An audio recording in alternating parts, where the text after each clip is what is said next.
joined today here with Joey Siegler. And Joey, thank you for joining us today. We do appreciate you being with us. No problem. Thanks for having me.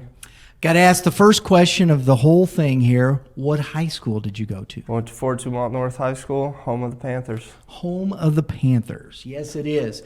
That was the second high school built. The original high school was over off of the freeway there, wasn't it? Yes. Yeah. Because I was talking with your dad, and that's where he said he went. So he's also alumni and just kind of went right through that, huh? Yep. Hi, folks. We're in the home of Joe and Lisa Siegler, Joe Siegler's parents, and we are talking with them today about their son. And thanks for coming on the show. We do appreciate you being with us. And we also have Tucker over here, who's got his own sports injury. We got to point that out. He went up to catch a frisbee. I'm just kidding, but we're making it up. But anyway, he did blow his ACL, and you can see the cast on his leg. So keep it up there, buddy. And we got to give a shout out to Tucker there. You know, sports injuries, man, they're tough. Even with the dogs, it's tough. So just wanted to say hello. Hello. How are you? Very well. And yourselves? Good. Great. Good, good. So when Joey was little, what started him in sports? The boy only played with balls. I mean, any kind of sport is what he did. He was not interested in action figures or anything like that. No G.I. Joe with the Kung Fu No. grip. Video games at first. No. I mean, for most of his life, he's been into Outside. sports and outside and anything he could do. Well, hey, we're here with Pat and Carol Martin, who is the sister and brother-in-law of Joey Siegler. I almost said Siegler. That would have been bad. He still says it that way. Do you say I that? said it from the beginning. I'm going to stick with it. When we were talking swears that it with should your be that way. parents, we talked about that and the way he says, yeah, everybody's mispronounced my name since I can remember. So Yeah. I didn't. So It's all I don't feel too bad. No, you I told them I'm not changing it. I would think there's somebody else if I changed it. So Carol, we'll start with you because you had the longer relationship with him. So when he was growing up, how was it? Was he when growing up with sports? Was it just his whole focus? Yeah, Joey was your typical boy. He, I don't even know how to, it's just in his DNA. He was just born, he didn't play with trucks, he didn't play with action figures, he was a sports kid. He always had some kind of ball or something in his hand. Kicking it, throwing it. Yeah, didn't matter what it was, any kind of sport. When he got older, it geared more towards baseball Yeah. and basketball, and then of course bowling. All of his kids had to bowl, so. Now, I got to ask this because I found this out in a talking with your parents that you're quite competitive yourself. I am, yeah. Yeah. I don't like to admit it, but yeah. So how was that dynamic growing up? With Joey, I mean, it was good. He just kind of picked up right up on it, and I mean, I think that's why he is so competitive. Because my dad is not. My dad is more laid back. He's very into the sports, but he's laid back. Right. Where me and Joey are more, we're out for blood kind of people. So yeah, we're very competitive. When we were talking with Joey and kind of getting to know him a little bit, he talked about bowling. And how did he get into bowling? Are you guys big bowlers? I started when I was young, Yeah? and then once I got married to Lisa, got her involved in it, got my oldest daughter involved in it, so we just kept Joey going. So it was a family thing? Well, we Guys did actually together? met at the bowling alley. Oh, there you go. There you go. I was on a women's league and he was on the men's league, and that's how we met. But yeah, once Carol got into it, then we had our own kids, and they were little and going to the bowling alley, so all of them took a little liking to it. So, and he was really good. And it was competitive. Yeah. There you go. They like the competitiveness, Hey, Dad, I almost beat you today, coming Joey home. is very, very competitive. It doesn't really matter what it is. It can. So when did Joey, when we were talking with him, he said you were You came into his life when he was about 10. Yeah, early. So I came into his life obviously through Carol. Correct. When we started dating, she had this little kid running around, and that was Joey. If you would have went to school with me, you probably would have thought Joey was mine. So, Joey was on her hip. He was on her hip and just a good kid, full of life, full energy, and loved sports. I love sports. So we connected right away. And of course, I liked Joey. I thought he was a great kid, but I knew that was a good connection piece to her too. But it didn't take long. It really didn't take long at all to know that. I love it. The truth comes out, right? Yeah, exactly. It didn't take long though to know that he was just a really good kid, and we clicked. And we played.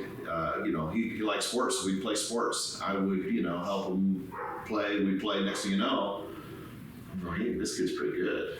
And no longer am I taking it easy on him because he's starting to get a little bit better. And I was younger, so I was still playing video games while he was into video games. So we had a lot in common. So when he come hang out at our house, as he got a little bit older, Which was a lot. We lived right up the street and around the corner, our first house that we bought when we got married. yeah, So Joey would ride his bike up and he'd ride his bike over to the house and we'd play, and he'd do some charge around the house and help us out. Yeah. And it was just good. So, growing up, how many sports were you involved in? About 3. I bowled and then played basketball and baseball. Yeah. So bowling wouldn't be something that somebody would think of right off the top of their head, would it? No, not at all. Did that come out of the family, and pushing that, or is it just something you're like, I'm going to go bowl? No, a lot of my family bowled. My parents both bowled. My dad bowled a 300. I was always at the bowling alley with him, so it's just something our whole family grew up on. There you go. Your dad threw a 300 game. Yep. I'd like to have seen that. So, when you were growing up around sports, who decided how did that work? I mean, was it something that your parents influenced you to do or pick up, or is it something that you just kind of gravitated towards? It was just pretty much natural. I just always was outside, had some sort of ball, even a tennis ball. I'd play hockey with it. So your parents were supportive of all that. They bought you the balls, went out and Absolutely. played catch and did, and moved you through it. Yeah. Yep. Was it a hard decision as you were growing up? You said you bowled, so you get to high school and baseball is your main sport. Was it a hard decision to walk away from the other ones? yeah, absolutely. Bowling wasn't so hard to quit because I had to pick basketball over bowling. But when I decided to quit basketball, it's probably the toughest decision I ever made at that point in my life. You enjoyed playing basketball? Yeah. Yeah. Who would you say was one of the biggest influencer as an athlete when you were young? I would say obviously my parents, my brother-in-law, especially when it came to baseball. Yeah. Yeah. And that your brother-in-law's name? Pat Martin. Pat Martin. How do you think that relationship, was Well, when developed over in when your he life? came in to my sister's life and obviously our lives, I knew his baseball history. He played for Team USA when he was in high school, and so every day he was over, we'd go out in the backyard. Remember hitting tennis balls with a broomstick. So he's your brother-in-law. So when did what's the age difference here? When did you meet him? I was probably 6 or 7 when he first started coming around. Yeah. And then they got married when I was 10. So Oh, wow. he's been in my life pretty much the entire time. Wow. You guys both, as he was growing up, were a big influence on him and what he did and how he kind of went through school and life and those types of things. Yeah. yes. Without a doubt. Without a doubt. As much as I think for sure Carol's influenced him growing up because she's known him his whole life. But I think we both had some influence on him, but what he probably doesn't know is as much as you influence somebody, they influence you too. Yeah. And that's what builds family, that's what builds teams, that's what builds bonds, and he has been an influence on us as well. He's been in your life since a young age. Do you believe he has had a hand in helping guide you to maturity? Absolutely. Yeah. He's always been there every step of the way, anything I needed. So how was he involved with you as an athlete? Oh, when I was little, obviously we would hit tennis balls with a broomstick. I used to not be able to hit water if I fell out of a boat in the middle of the ocean. So he'd put a broomstick in my hand and he'd throw tennis balls at me until I figured out how to hit. Let's talk about your high school coach, Coach Siebert, right? How do you think that relationship between a coach and a player can affect the journey of an athlete? Tremendously. I mean, especially for my situation, Siebert instilled not only tweaked fundamental things in my game, but also put that confidence in myself that I needed to make myself better as a person and a player. So you believe that really helped you understand how to push, how to grind, and what it takes to actually get to that next level? Absolutely. Yeah? Yep. Hey, we're out here at Fort Zumwalt North High School with Coach Steve Siebert. We are talking about a young man that we are discussing here, Joey Siegler, who played for you back in the mid 2000s, correct? I think. Yep. Around Yeah. And so, when did you first meet Joey?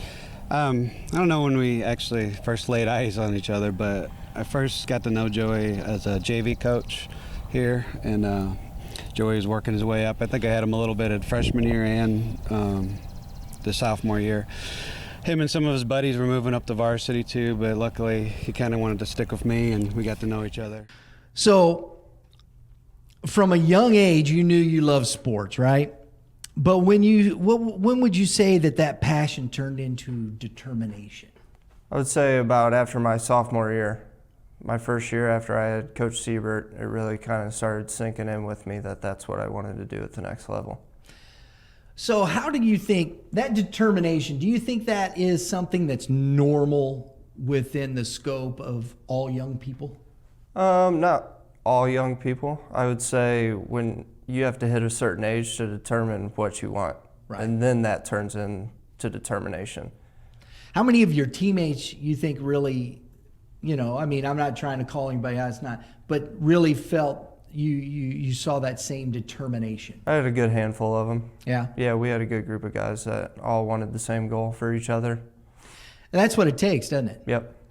So do you think your parents really helped you foster that understanding of how that works, how to become determined in what you are and what you want to be? Yep, absolutely. How much did they really kind of help guide you that way? For the most part, once I decided, obviously quitting basketball was a huge wrench in the father-son relationship at first, but once my dad knew that's what I wanted to do, he just let me take my path and run with it. Yeah. That was hard then, wasn't it? Was it hard for you? Yeah.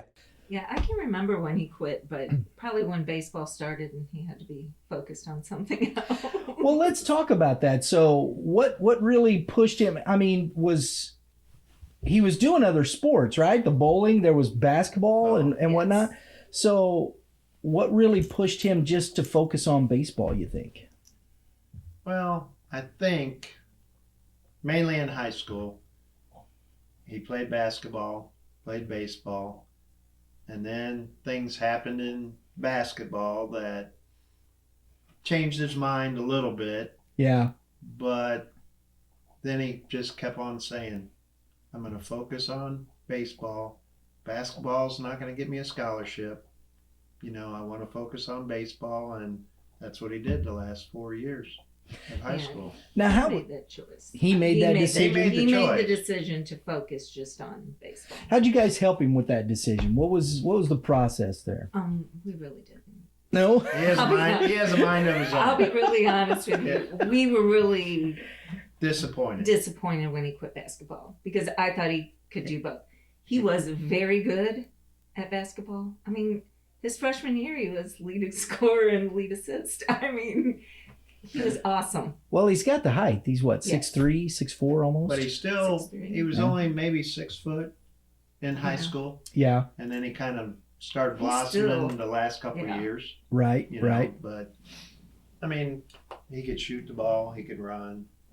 anything He in was good. basketball. But and I get it, Yeah, Basketball him and his being dad that did not height. get along really well when the basketball thing happened.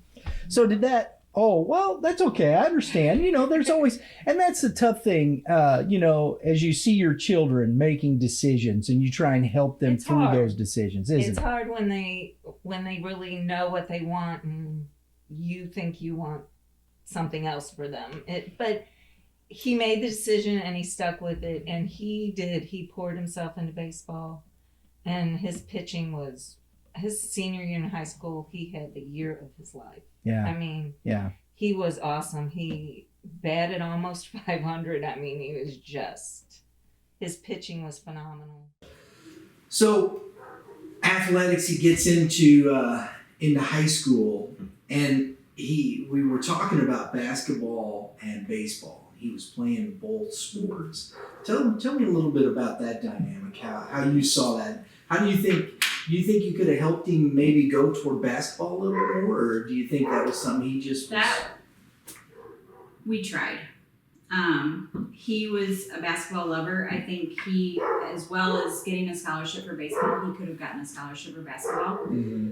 Unfortunately, coaches get in your head, people get in your head, and he gave up, and he decided he wanted to be a one sport, just put all his eggs in one basket. Yeah. So. Did you try and talk to him about that at all? We talked, yeah. We talked. But I'll tell you, with Joey, a lot of the approaches I've taken are, I'll talk to him, I'll give him advice, but also he paves his own way. Yeah. So while I definitely tried to influence him, he knew what he wanted, and he also knew there could be consequences to it. And he wanted to chart that path, and I think letting him learn those lessons, which it didn't hurt him at all. Mm-hmm. It didn't hurt him at all. It allowed him to focus more on what he truly loved. And I think, us trying to talk him into staying in basketball, of course, parents and friends, if his heart wasn't taking him that way, he needs to do what he loves, and that's what he did, versus do what we think he loves. Right. And that's when I backed off and said, only you know what you want to do, and you get to make that choice. Here's what I think. You got a couple years, stick it out. But I think it turned out pretty darn good for him anyway. So. Well, one of the things that I think that was interesting that you brought up was he understood the consequences. And how many young men at that age really kind of see that picture? Yeah, I can tell you 90% don't see it. Right. And while I know, we've been a big part of his life and we will be, but a lot of that comes from his parents. Letting him try things, do things, and explaining, cause and effect. You do this is kind of what's going to happen. Right. You do this, and hey, this is a good result. This is what's going to happen. And he's just sharp. He's smart.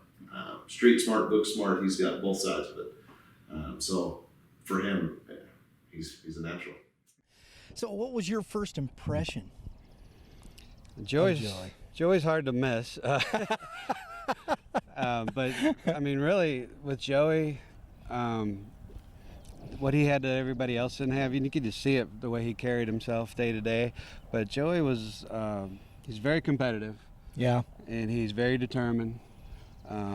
His, I guess, emotional kind of maturity was up here, which helped him a lot, because one of the things we tried to teach him is, Joey was real interested in the right way to play the game, if that makes sense to you. Yeah. He wanted to play the game the way it's supposed to be played, and you could tell that. So he was very respectful of everything to do with baseball, and that showed like immediately. He came up and shook my hand, and when he was out in the field, he was a leader.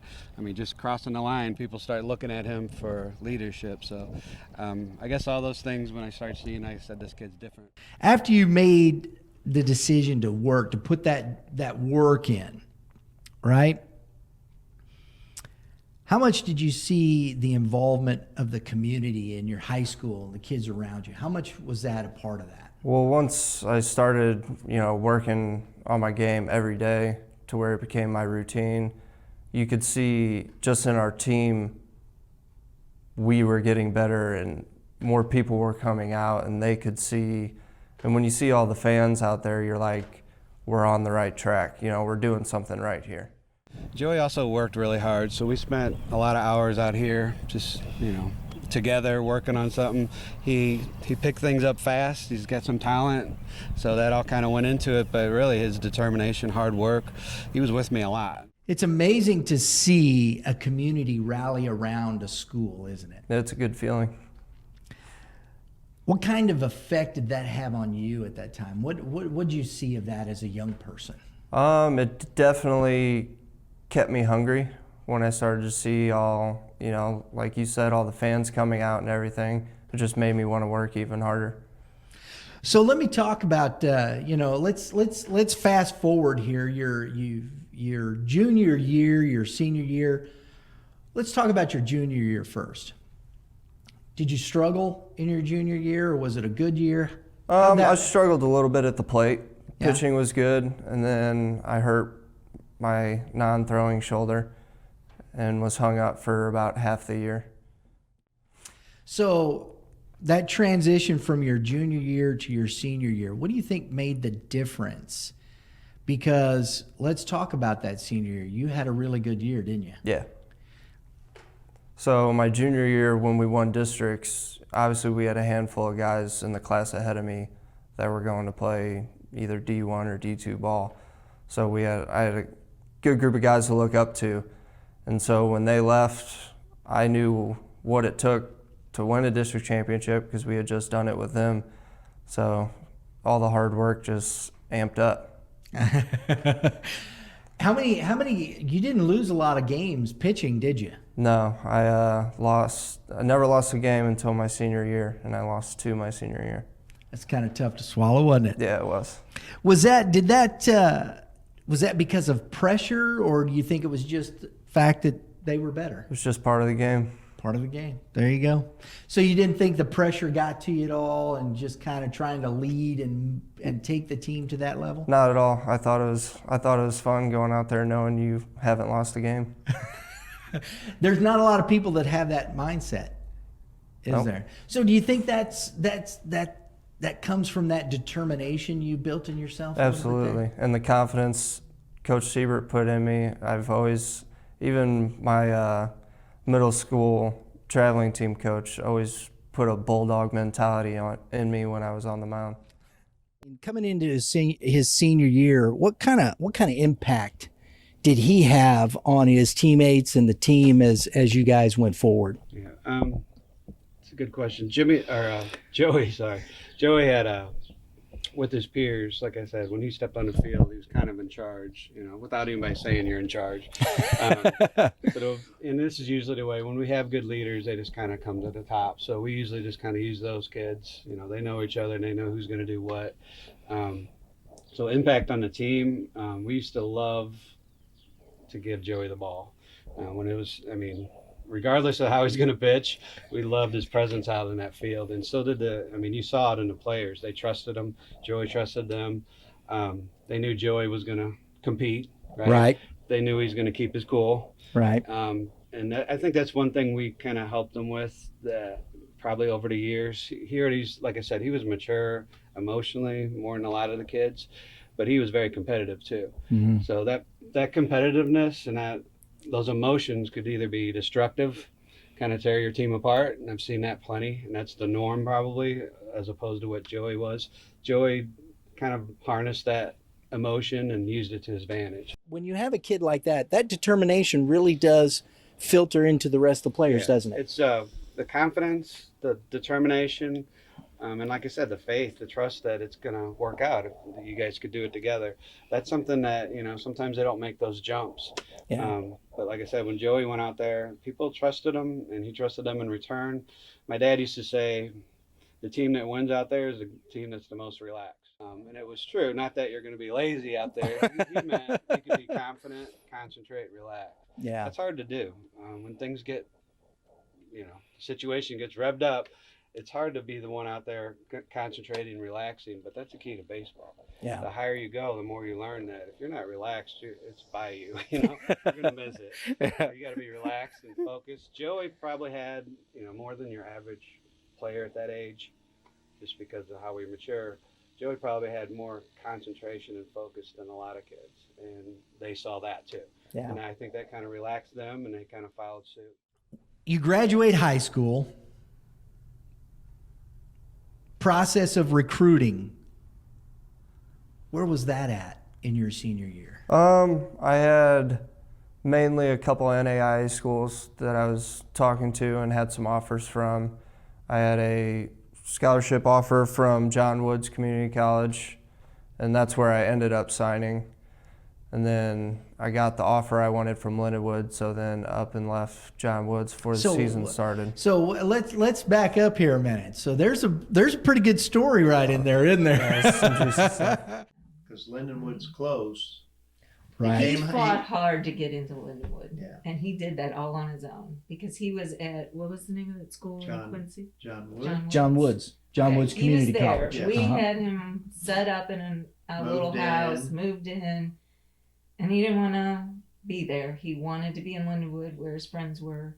And he worked that out. He was with the coach, calling the coach, getting things set up. One day, I answered the phone, and it was the coach from Lindenwood telling me, you know, him and Joey had everything ironed out. And I'm like, Yeah. I didn't know. Yeah, we did. We didn't. We had no. We no moved real him in clues. on a Sunday, and he was here Monday working out a deal with Lindenwood. He's a very determined individual, isn't he? Is. Yes, He very is. If he determined. sets his mind to it, it's pretty much sure A done deal. that's.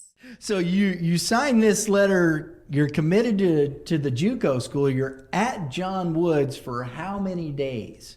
Probably a week. A week. So how did you get to Lindenwood? So initially I had an offer from Lindenwood, Uh-huh. and that's where I wanted to go. I had plans, me and my best friend Wade were gonna go play together. And then the coach said he preferred me to go to a JUCO first, get my grades up. Right. And so I took that path, and then once I was up there, we got back in contact, and he gave me the offer and then some to come. So for me, it was a no-brainer. Why am I wasting my time here? Right. Student athlete. Let's talk a little bit about that. Because you kind of said, you know, you first went to the JUCO for grades, you know, and whatnot. What would you say to kids today, having gone through that process, and are looking for baseball as a collegiate path? Well, baseball's a privilege. Academics come first. You have to earn baseball by getting good grades. You have to earn it. Don't hear that word much anymore, do you? No. So what is the grade point average that a player must achieve to be eligible for varsity sports at a high school? I don't know what it is now, but it was 2.5. Yeah, I believe it's the same. Yeah. I don't think they've raised it, maybe 2.7, but it was 2.5 when you were going to school, Correct. right? Yeah. Statistically, is that what colleges are looking for when they are recruiting high school athletes to go and play baseball? No, they want a 3.0 or higher, and most of them want a 3.5 or higher. So it behooves you, if baseball is your sport, right? And you're talking, it's really important to hit them academics, isn't it? Absolutely. Because student athlete is really the key, isn't it? Right. So do you think you were as determined with your academics as you were with your baseball? No. No? No. Do you think that became a thought process as you were going through high school and as you saw what you needed? Did that really begin to sink in? Yeah. How did that come about? I don't know. It was, I mean, I've never struggled in school, and it was probably my sophomore year really started. I would take 1 quarter off a year, and it was the third quarter, so right after winter break when baseball is getting ready to amp up, I would pretty much take my mental vacation. But that's not the thing to do, is it? No, it's not. Because that kills your GPA, doesn't it? Right. And so when recruiters come and look, they were looking at that, what would they say to you about your grades? I mean, they would probably question my work ethic. If And- my work ethic's not there in the classroom, they're going to question what it is on the ball field. And do you think, as for young athletes today, do you think that's the same thing? Do you think they understand that thought process, that if your grades aren't there, work ethic is a question? I think for some it's there. Obviously, some are going to have to learn that the hard way. Yeah. You know. Yeah. Finally, you had the opportunity to play collegiate ball, right? You're there. All this work is paying off. But what happened? Well, I was rehabbing as soon as I got to Lindenwood. Rehab was going good. So wait a minute. Let's back up. What were you rehabbing? My shoulder. What I happened had I had shoulder pain all through my last year of high school, but had multiple MRIs and they said nothing showed any damage. So just kept rehabbing and rehabbing. And then one day at Lindenwood playing long toss, getting ready to throw my bullpen, and I couldn't throw the ball 60 feet. That's kind of scary, isn't it? Yeah. It was a weird What did you feeling. think was happening? I did. What was the emotions of that right there? Well, obviously at the time I had known my prior history, so I thought, oh no, this is it. That was your first thought? Yeah. I'm done? Yeah. Really? Yeah. And you didn't know what was wrong, though, did you? No. So what was wrong? So I ended up having a torn labrum. Ooh, not good, is it? No. Wow. So when did you get the diagnosis? Well, after I heard it, we went back and saw a different doctor that I've previously saw 2 others and had 2 MRIs, and this one actually shot dye in my arm as part of the process of the MRI, and that's where they found it. So it could have been avoided, do you think? I think so. We won't get into that. No. And that's okay. But I think that goes to that question, though, and it's tough for parents of high school students sometimes to, who do you go see? Where's the question?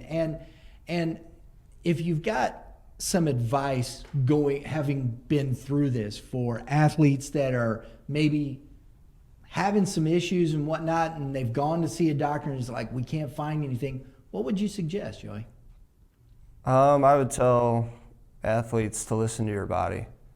It's one thing to be competitive and not want to miss a game, not want to miss a practice, and be there for your team, but if you don't take care of yourself, you're going to hurt yourself in the long run. Yeah, yeah.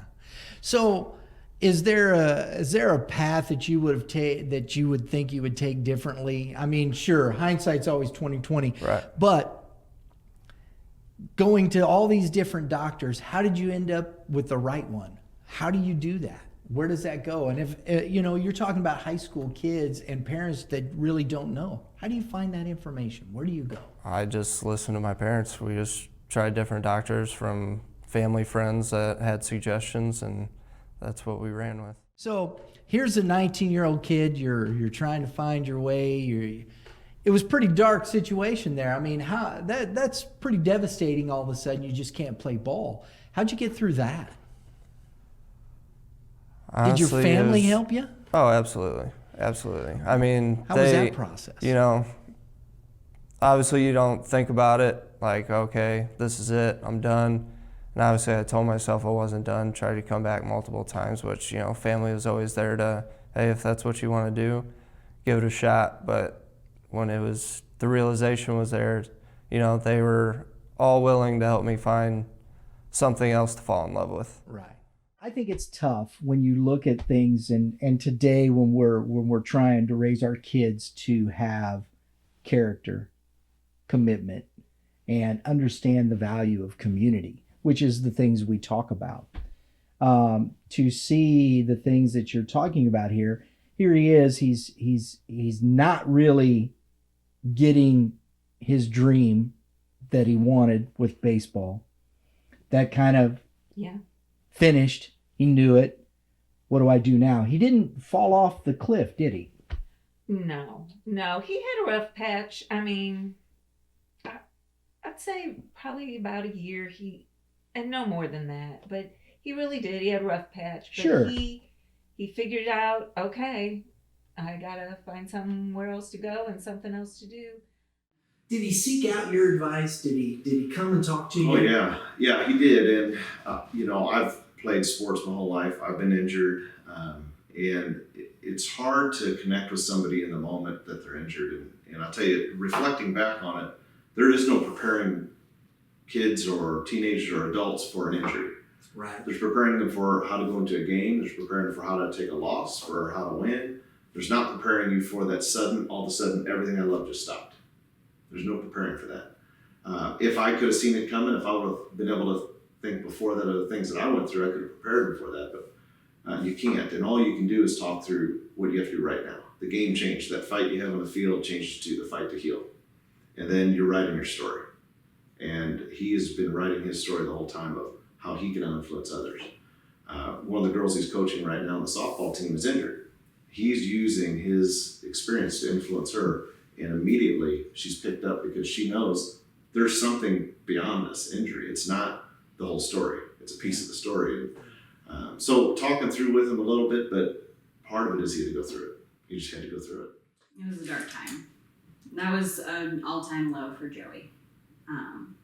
His dream was to play ball, always. That's, if you asked him what he was going to do, he was going to play ball. And then after that, he was going to, Play sports ball, medicine right? or, do something around sports. So it was a dark time. It took a while. I mean, even after the surgery and his healings, he tried to get back into it, but just didn't feel as strong. But then after a while, he got into coaching and decided he wanted to work with autistic kids and coached for a couple years. Now he's coaching with my husband on my daughter's select softball team, and That's what he's doing right now. that's what he's doing right now. Is that right? Yep, that's where he's at right now. Okay. Very positive, and like I know you talk about sense of community. He wants to make things better where he is, and I think he just values like reason I got into this. I love development. I love making kids better. I love when they get more confident, and I think Joey's the same kind of person. Whatever field he goes into, he's going to be kind of a leader. He's going to model what should be happening. He's also going to build relationship with people around him, so it spreads. How do you think youth sports and high school sports and whatnot impacted him and what he's doing today? How do you think that developed him, Carol? I mean, I think it made him pretty much who he is. I mean, besides family and all that, Right, background, understand. but being in a sport when you're young like that, it builds character, helps his, confidence. He struggled when he started school when he was young because of his alopecia. He, was kind of introverted a little bit, but then his personality came out because he had to, dealing Right. with the people and the comments and things like that. So, then joining a team and the team being the same way, they're curious, it just kind of made him grow as a person that way. And then, it's good to, be there for everybody else and learn that too. And he's definitely a team player now, so. So you're coaching softball. You're in a group here and you're coaching softball. Do you talk to the girls about this stuff? Oh, absolutely. Me as a coach, I talk more to these younger kids about the mental side of the game. I can break down mechanics of swing and everything, but if they don't believe in themselves, if they can't learn situations, that's how you become a great ball player. So this journey, wrapping through this, you're finished here. Your collegiate career is done. Where'd you go to? What happened from there? Took some soul searching what I was going to do with myself, because obviously I had no plan for 4 years but to play ball. And Go to school and play ball, right? Right. Yeah. But I had a friend, started looking for jobs, had a friend that worked at the Center for Autism, and I went and applied there, and I started working there at 19. Really? Yep. Now, why would this 19-year-old kid who's just thought about baseball and school look for a job at the Center of Autism? Looking back, it was always something that was a part of my life that I didn't realize it was such a big part of my life. When I was in kindergarten, I had 2 kids in my class that were autistic. Mm-hmm. And growing up with them, they were always attached to me, were always around me, which, didn't bug me or anything. Right. And from then on, one of them graduated with me all the way through high school, and even through high school, he was always around. So you would consider they're your friends? Right. what is the word I'm really looking for? His commitment to things. His job says that. He started working at the Center of Autistic Autism. Yes, Okay. And exactly. he met Kyle. And Kyle's mom needed help at home on his off hours. So that's how he started in with that family. And they loved him, and he was so good with Kyle. And he is really good with Kyle. It ended up to be his full-time job. And I mean, do I think that when Kyle ages out and they do something different, I don't think Joey will stay in that career. I think then he's going to be a 30-year-old man looking for something to do. But He's committed to it. he's committed. He won't leave Kyle. And that's just how he is. I mean, once he commits himself, he's just... Well, and it's such an awesome career.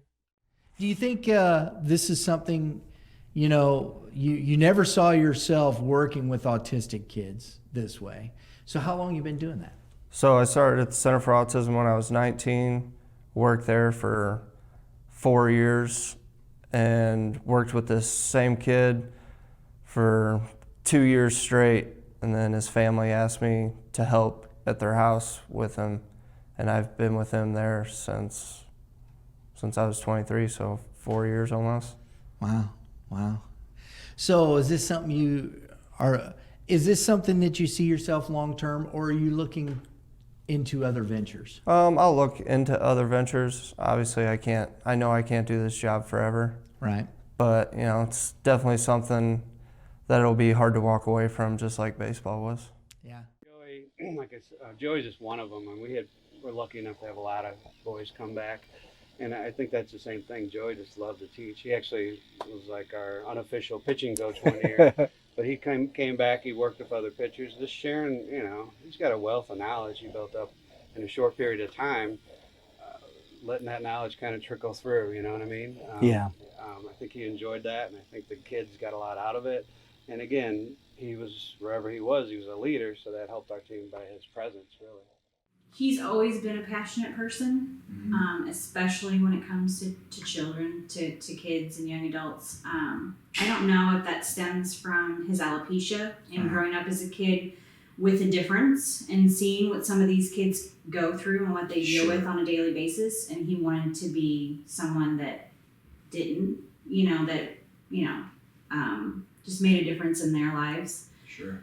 So, I think it was pretty easy for him after baseball was over to decide, well, this is what I'm going to do for school now. This is where I'm headed. That is one of the things that I think stands out to me the most. Here's this young man who is in sports and